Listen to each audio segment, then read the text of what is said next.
Konnichiwa minasan, Han desu, genki desu ka? Selamat kembali ke Jom Jepun. Tata bahasa kelima. Hajime Masho. Tata bahasa pertama. Cara untuk kata ke nama tempat.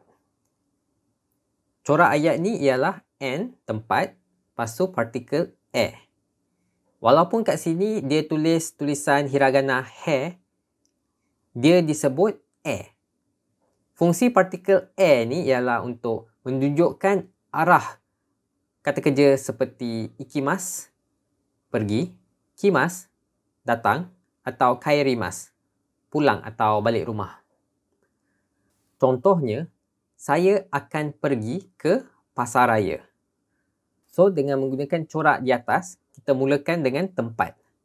Pasar raya ialah supa. Lepas tu partikel arah E. Kata kerja untuk pergi ialah ikimas. Supa ikimas. Contoh selainnya ialah tahun lepas saya datang ke Jepun. Di sini kita selalu mulakan dengan masa, iaitu tahun lepas. Tahun lepas dalam bahasa Jepun ialah kyonen. Lepas tu nama tempat Jepun ialah Nihon. Partikel untuk arah E diikuti dengan kata kerja datang, iaitu kimas. Dan disebabkan benda ni dah jadi tahun lepas, kita jadikan kepada kata masa lalu atau past tense, iaitu kimashita. Kyonen Nihon kimashita. Contoh seterusnya, saya akan balik rumah minggu depan. So, sekali lagi kita mulakan dengan masa, iaitu minggu depan. Raishu. Rumah ialah uchi. Partikel arah lepas tu kata kerja balik rumah atau pulang, iaitu kaerimasu. Raishu uchi kaerimasu. Contoh terakhir, cara nak tanya nak pergi ke mana. Mana ialah doko. Partikel arah dan pergi ialah ikimas. Jadikan ayat soalan ka. Doko ikimasu ka? Tata bahasa seterusnya ialah cara nak kata kita tak nak pergi ke mana-mana pun. Doko diikuti dengan mo. Sebenarnya ia bermaksud semua tempat, tetapi kalau dia diikuti dengan kata kerja negatif seperti ikimasen atau ikimasen deshita, dokomo ni dia bertukar kepada tak ke mana-mana pun. Contohnya, minggu depan awak pergi mana? Dalam bahasa Jepun, kita tanya soalan ni, Raishu doko ikimasu ka? Kalau kita nak jawab tak ke mana-mana pun, kita guna balik corak ayat kat atas tadi. Doko mo ikimasen. Atau kalau nak pun, kita boleh letak watashi wa doko mo ikimasen. Contoh lain pula, kita guna masa lalu atau past tense. Minggu lepas, awak pergi mana? So, dalam bahasa Jepun, kita cakap senshu doko ikimashita ka? Kalau kita nak jawab tak ke mana-mana pun, di sini kita kena guna dokomo ikimasen deshita. Sebab benda ni dah berlaku minggu lepas. Atau watashi wa dokomo ikimasen deshita.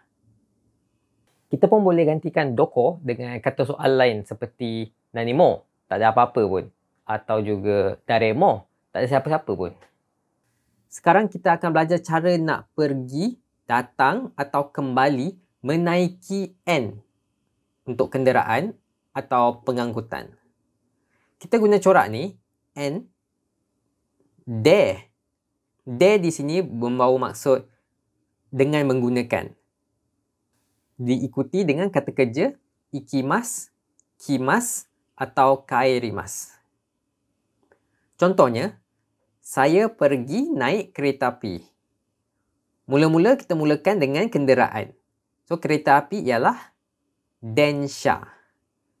diikuti dengan partikel de. Lepas tu kata kerja pergi, iaitu ikimasu. Densha de ikimasu. Contoh ni pula kita guna kata masa lalu. Saya telah datang menaiki teksi. So, memang dalam bahasa Melayu ni rasa janggal sikit sebab kadang-kadang tata bahasa Jepun ni dia tak ada persamaan dengan tata bahasa Melayu. Tapi disebabkan nak mengajar punya pasal kan, kita kadang-kadang kena guna bahasa kekok sikit. Okey, saya telah datang menaiki teksi. Kita mulakan dengan kenderaan, iaitu takushi. Lepas tu partikel de dan datang dalam bentuk past tense ialah kimashita. Takushi de kimashita. Seterusnya, dari sekolah saya jalan kaki balik rumah. Atau saya jalan kaki balik rumah dari sekolah. Tempatnya ialah sekolah. So, gakko kara jalan kaki ialah aruite. So, kalau kita perasan, kita tak guna partikel de di sini sebab aruite ialah kata kerja. Dia bukan kata nama atau noun. Lepas tu balik rumah ialah kairimashita. Kata past tense untuk kairimasu. Gakko kara aruite kairimashita. Contoh terakhir, macam mana kita nak tukar corak ayat ni kepada ayat soalan? So, bagaimana awak pergi ke rumah dia? So, kita mulakan dengan lokasi tempat, iaitu rumah dia. Kare no uchi, partikel untuk arah,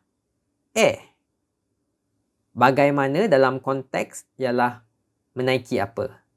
So, kita boleh kata nande. Lepas tu, kata kerja pergi, ikimasu. Kata soalan, ka. So, kare no uchi e nande ikimasu ka? Kalau nak jawab, misal kata naik basikal. Kita kata jitensha de. Naik basikal. Atau jitensha de ikimasu. Tata bahasa keempat ialah melakukan kata kerja bersama seseorang atau haiwan. Kita guna corak ayat N, to, verb. To di sini membawa maksud bersama atau dengan. Di kelas sebelum ni, kita dah belajar partikel to. Fungsi dia ialah untuk sambungkan noun dengan noun yang lain. N1 to, N2. Okey, sekarang kita tengok contoh pertama. Dia pergi ke sekolah bersama Kiki. So, subjek ayat ni ialah dia. Kanojo wa, pasu N, to, verb. So, di sini N ialah Kiki. Kanojo wa Kiki-san to. Sekolah ialah gakko. Partikel arah dan pergi ialah ikimasu. Kanojo wa Kiki-san to gakko ikimasu. Okey, kalau kita perasan, ada banyak elemen dalam ayat tadi. Pertama sekali, subjek. Lepas tu, dare-dare, to. Lepas tu, dare-dare, lepas tu kata kerja. So, saya nak jelaskan bahawa rangka ayat Jepun ni, kita selalu ingat yang subjek selalu datang dulu. Subjek ni boleh dijadikan orang dengan kata kerja atau objek yang dikerjakan. Atau seseorang atau sesuatu yang sedang diterangkan dalam ayat tu.